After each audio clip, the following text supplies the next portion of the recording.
அனைவருக்கும் வணக்கம். கிரகங்கள் ஒரு ராசியிலிருந்து மற்றொரு ராசிக்கு செல்வது குறிப்பிட்ட கால இடைவெளியில் நடக்கும். இதில் ஆச்சரியப்படும்படியாக சூரியன் சஞ்சாரிக்கும் ராசிக்கு முன்போ அல்லது அடுத்த ராசியில் நவ கிரகங்களின் இளமையான கிரகமான புதன் சஞ்சாரிப்பார். எனவே 2 அல்லது 3 வாரங்களுக்கு ஒரு முறை சூரியன் மற்றும் புதன் சேர்க்கை ஒரு ராசியில் ஏற்படும். இது ஒரு சில ராசிகளுக்கு புத ஆதித்ய ராஜயோகத்தை உண்டாக்கும். வருகின்ற ஜூன் 14ஆம் தேதியன்று புத ஆதித்ய யோகமானது ஏற்பட போகிறது. இந்த யோகத்தினால் தனுசு ராசிக்காரர்களுக்கு எப்படிப்பட்ட பலன்கள் எல்லாம் கிடைக்கும் என்பதை பற்றின பல முக்கியமான கணிப்புகளை பற்றி தான் தெரிஞ்சுக்க போகிறோம். எனவே தனுசு ராசிக்காரங்க பதிவை பார்த்தீங்கன்னா தொடர்ந்து பார்த்துட்டு வாங்க. அது மட்டும் இல்லாமல் நீங்கள் இப்போ தான் நம்ம சேனலை ஃபர்ஸ்ட் டைமாக பார்க்குறீங்க அப்படின்னாலும் கண்டிப்பாக சப்ஸ்கிரைப் பண்ணிக்கோங்க. அப்படியே பக்கத்தில் இருக்கக்கூடிய நோட்டிஃபிகேஷனுக்கான பெல்லைக்கானையும் கிளிக் பண்ணிக்கோங்க. ஜோதிடத்தில் புத ஆதித்ய யோகம் என்பது பற்றி நாம் அடிக்கடி கேள்விப்பட்டு இருப்போம். புத ஆதித்ய யோகம் என்பது சூரியன் மற்றும் புதன் ஆகிய 2 கிரகங்களும் ஒரே ராசியில் சேர்ந்த சஞ்சரிப்பதை தான் குறிக்கிறது. சூரியனின் மற்றொரு பெயர் ஆதித்யன். எனவே ஜோதிட ரீதியாக புதன் சூரியன் சேர்க்கையை புத ஆதித்ய யோகம் என்கிறார்கள்.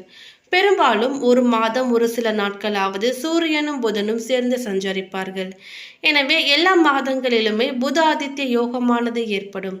புத ஆதித்ய யோகம் எல்லா ராசிகளிலுமே ஏற்படும். ஆனால் அது புத ஆதித்ய ராஜயோகமாக இருக்க வேண்டும், நற்பலனை கொடுக்க வேண்டும், மிகப்பெரிய வளர்ச்சியையும் வாய்ப்புகளையும் உங்கள் கைகளுக்கு வழங்க வேண்டும் என்றால் சூரியன் புதன் ஆகிய 2 கிரகங்களின் நட்பு வீடுகளில் சூரியனும் புதனும் சேர்ந்து அமர்ந்திருந்தால் அது ராஜயோகமாக மாறும்.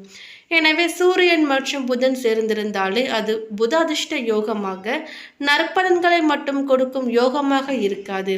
சூரியன் மற்றும் புதனின் கூட்டணி ஒரு சில நேரத்தில் எதிர்மறையான பலன்களையும் கொடுக்கலாம் அல்லது யோகங்களை வழங்காமலும் இருக்கலாம். தனுசு ராசிக்காரர்களுக்கு இந்த காலகட்டத்தில் உங்கள் வருமானத்தில் சீரான ஒரு உயர்வை காண்பீர்கள். சூரியன் புதன் சேர்க்கை அலுவலக ஊழியர்களுக்கும் பதவி உயர்வு, விரும்பி இடமாற்றத்தை கொடுக்கும்.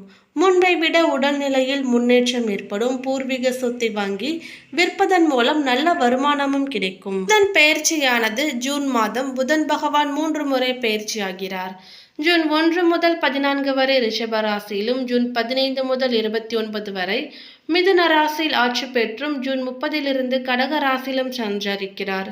ஜூன் 12 வரை ஆட்சி பெற்று ரிஷப ராசியில் சஞ்சரிக்கும் சுக்கிரன் ஜூன் 13ஆம் தேதி முதல் மிதுன ராசிக்கு செல்கிறார். ஜூன் 3ஆம் தேதி குரு பகவான் அஸ்தங்கத்திலிருந்து விடுபடுகிறார். பெரியதாக எந்த ஒரு பாதகமும் ஏற்படுவதாக இல்லை. ஜூன் 15 முதல் சூரியன் மிதுன ராசியில் தொழில் ஸ்தானத்தில் சஞ்சரிக்கிறார். ஜூன் 1 முதல் மாதம் முழுவதுமே மேஷராசியில் ஆட்சி பெற்று செவ்வாய் சஞ்சரிக்கின்றார். தனுசு ராசிக்காரர்களுக்கு தொடக்கத்தில் தடைகளும் பின்னர் வளர்ச்சியும் ஏற்படும். அலுவலகத்தில் ஆதரவு, முதலில் தோல்வி, சவால்கள், வாழ்க்கை துணையின் வழியில் ஆதாயம், வளர்ச்சி, தொழில் வளர்ச்சி, அலைச்சல், செலவுகள் ஏற்படலாம். முக்கிய முடிவுகளை தவிர்க்கலாம். வாய்ப்புகளையும் தவறவிடக்கூடாது. தனுசு ராசிக்காரர்களுக்கு உங்கள் நலம் விரும்பிகளின் வாழ்க்கையில் கடினமான நேரத்தில் உங்களுடன் துணை நிற்பார்கள். இந்த மாதம் வரும் வாய்ப்புகளை கைவிடக்கூடாது. இல்லையெனில் பிற்காலத்தில் எவ்வளவு முயற்சி செய்தாலும் கிடைக்காமலும் போகலாம். மாதத்தின் 2ஆம் பாதியில் உங்கள் வணிகம் மீண்டும் நல்ல லாபம் ஈட்டுவதை காண்பீர்கள். ஜூன் மாதம் 2ஆம் பாதி வேலை செய்பவர்களுக்கு சாதகமாக இருக்கும். இந்த நேரத்தில் உங்கள் பணியை மேலதிகாரிகள் பாராட்டுவார்கள். பணியிடத்தில் உங்களின் மதிப்பும் மரியாதையும் அதிகரிக்கும். செவ்வாய் பகவான் மேஷ ராசியில் ஆட்சியாக அமர்வது, உங்கள் ராசிக்கு 12ஆம் அதிபதி ஆட்சி பெறுவதும் தொலைதூரத்தில் வசிப்பவர்களுக்கு ஆதாயத்தை கொடுக்கும். குழந்தைகள் வழியில் நல்ல செய்திகளையும் கேட்பீர்கள். மாதத்தின் ஆரம்பம் சற்று சவாலானதாகவே இருந்திருக்கும். இந்த நேரத்தில் உங்கள் மனம் ஏதோ அறியாத பயத்தை பற்றி கவலைப்படலாம். உங்கள் எதிர்காலத்தை பற்றி நீங்கள் அதிகம் கவலைப்படலாம். முதல் ஒரு சில நாட்கள் உங்களுக்கு சற்று பாதகமான கலக்கத்தை ஏற்படுத்துவது போல இருந்தாலும் நீங்கள் சவால்களை தைரியமாக எதிர்கொண்டால் ஒவ்வொரு பிரச்சனைக்கும் தீர்வு கிடைக்கும். குழப்பத்தில் எந்த முடிவுகளையும் எடுக்காமல் பிறகு தள்ளி போடுவது நல்லது. நீங்கள் வியாபாரத்தில் ஈடுபட்டு இருந்தால் மாதத்தின் 2வது வாரத்தில் நீங்கள் நிதி நெருக்கடியை சந்திக்க நேரிடலாம். இந்த காலகட்டத்தில் வருமானத்துடன் ஒப்பிடும் பொழுது அதிக செலவுகளும் இருக்கும். நெருங்கிய உறவை இனிமையாக வைத்திருக்க பேசும் பொழுது வார்த்தைகளில் கவனமாக இருங்கள். கண்ணியமாக நடந்து கொள்ள வேண்டும். தனுசு ராசிக்காரர்களுக்கு மேஷ ராசியில் ஆட்சி பெற்று அமரும் செவ்வாயால் பல விஷயங்கள் சாதகமாக இருக்கும். ரிஷபராசியில் புதன், குரு, சூரியன் மற்றும் சுக்கிரன் சேர்க்கை கொஞ்சம் சாதகமான நிலையை குறிக்கின்றது. ராகு கேது பெயர்ச்சியில் எந்தவிதமான மாற்றமும் இல்லை. இந்த மாதம் தனுசு ராசிக்கு தொடக்கத்தில் தடுமாற்றங்களும் குழப்பமான நாட்களும் இருந்தாலும் நாட்கள் செல்ல செல்ல மாதத்தின் பிற்பகுதியில் ஆதாயம் கிடைக்கும். மேஷ ராசியில் ஆட்சி பெற்று அமரும் செவ்வாயால் பல விஷயங்கள் சாதகமாக இருக்கும். ரிஷபராசியில் புதன், குரு, சூரியன் மற்றும் சுக்கிரன் சேர்க்கை கொஞ்சம் சாதகமான நிலையை குறிக்கின்றது. ராகு கேது பெயர்ச்சியில் எந்த விதமான மாற்றமும் இல்லை. மாதத்தின் இறுதி நாளில் சனி வக்ர பெயர்ச்சியும் நடக்கின்றது.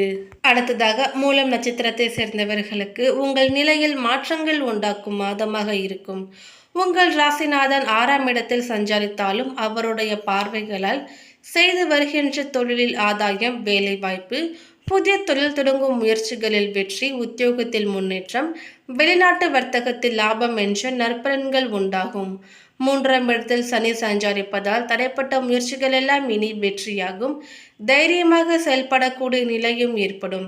எதிர்பார்த்த முன்னேற்றம் உண்டாகும். பெண்களுக்கு மாதத்தின் முற்பகுதியில் சுக்கிர பகவான் சாதகமாக சஞ்சரிப்பதால் பொன்பொருள் சேர்க்கை உண்டாகும். எதிர்பார்த்த வரவு வந்து சேரும்.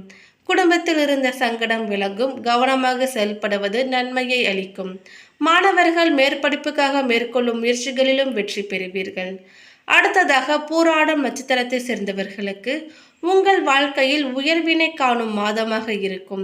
மாதத்தின் முற்பகுதியில் உங்கள் நட்சத்திரநாதன் சாதகமாக சஞ்சரிக்கும் நிலையில் மாதம் முழுவதும் உங்கள் பாக்கியாதிபதி சூரியன் 6ஆம் இடத்தில் சஞ்சரிப்பதால் விருப்பங்கள் பூர்த்தியாகும். பணியாளர்களுக்கு எதிர்பார்த்த இடமாற்றம், பதவி உயர்வு உண்டாகும்.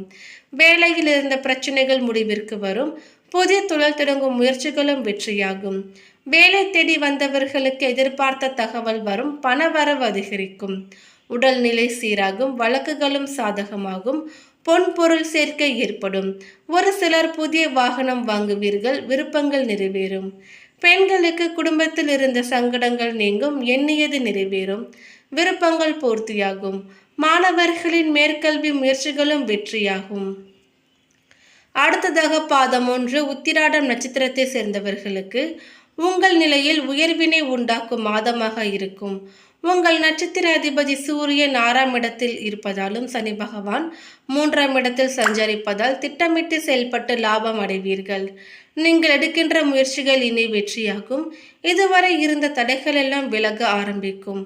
தொழில், வேலை போன்றவற்றில் எதிர்பார்த்த மாற்றங்கள் உண்டாகும். ஒரு சிலருக்கு புதிய வேலை அமையும். வெளிநாடு செல்லும் முயற்சி யோகத்தை உண்டாக்கும். குருவின் பார்வையால் குடும்ப பிரச்சனைகள் முடிவிற்கு வரும். பணவரவு அதிகரிக்கும். புதிய சொத்து சேரும். ஒரு சிலர் புதிய வாகனம் வாங்குவார்கள். குடும்பத்தில் செல்வாக்கு உயரும். வாழ்க்கை துணையுடன் இருந்த பிரச்சனைகளும் விலகும். பணியாளர்களுக்கு எதிர்பார்த்த சலுகைகள் கிடைக்கும். முன்னேற்றம் உண்டாவதுடன் எதிர்பார்த்த பொறுப்புகளையும் பெறுவீர்கள். கவனமாக செயல்படுவதால் நெருக்கடி விலகும். மாணவர்கள் நிலையில் முன்னேற்றம் உண்டாகும். அலுவலகத்தில் சிறப்பான வளர்ச்சி காணலாம். சம்பள உயர்வுக்கு தடையில்லை. வேலை காரணமாக குடும்பத்தை விட்டு பிரிந்திருந்த கணவன் மனைவி ஒன்று சேர்வார்கள். பதவி உயர்வு, எதிர்பார்த்த இடமாற்றமும் கிடைக்கும். தொழிலதிபர்கள், வியாபாரிகளுக்கு அலைச்சல் அதிகரித்தாலும் நல்ல வளர்ச்சியும் பணவரவும் இருக்கும். பங்குதாரர்கள் தக்க சமயத்தில் உதவுவார்கள். ஒரு சில நேரங்களில் முயற்சிகளில் தடைகள் வரலாம். பெண்களுக்கு பிரச்சனை எதுவும் இல்லாத மாதமாக இருக்கும். தேவையான அளவுக்கு பணம் இருப்பதால் குடும்பத்தை நிர்வகிப்பதில் சிரமம் எதுவும் இருக்காது. வேலைக்கு செல்லக்கூடிய பெண்களுக்கு அலுவலகத்தில் மதிப்பு அதிகரிக்கும். சக ஊழியர்களும் உதவிகரமாக இருப்பார்கள். பணவரவு திருப்தி தருவதாக இருக்கும். புதிய வாகனம் வாங்கலாம். ஆடம்பர பொருட்களை வாங்குவீர்கள்.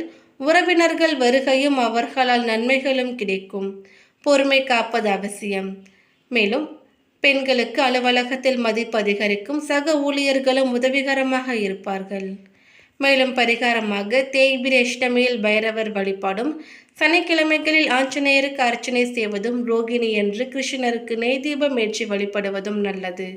சந்திராஷ்டம நாட்கள் ஜூன் 9 மதியம் முதல் ஜூன் 11 பின்னிரவு வரை. அதிர்ஷ்டம் தரும் நாட்கள் ஜூன் 8 மற்றும் 14.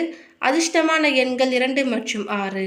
மேலும் இந்த தகவல் உங்களுக்கு பிடித்திருந்தால் லைக் பண்ணுங்க, ஷேர் பண்ணுங்க. இது போன்ற பல சுவாரஸ்யமான கணிப்புகளை நீங்க தெரிஞ்சுக்கணும்னா எங்க சேனலை சப்ஸ்கிரைப் பண்ணிடுங்க. தேங்க்யூ.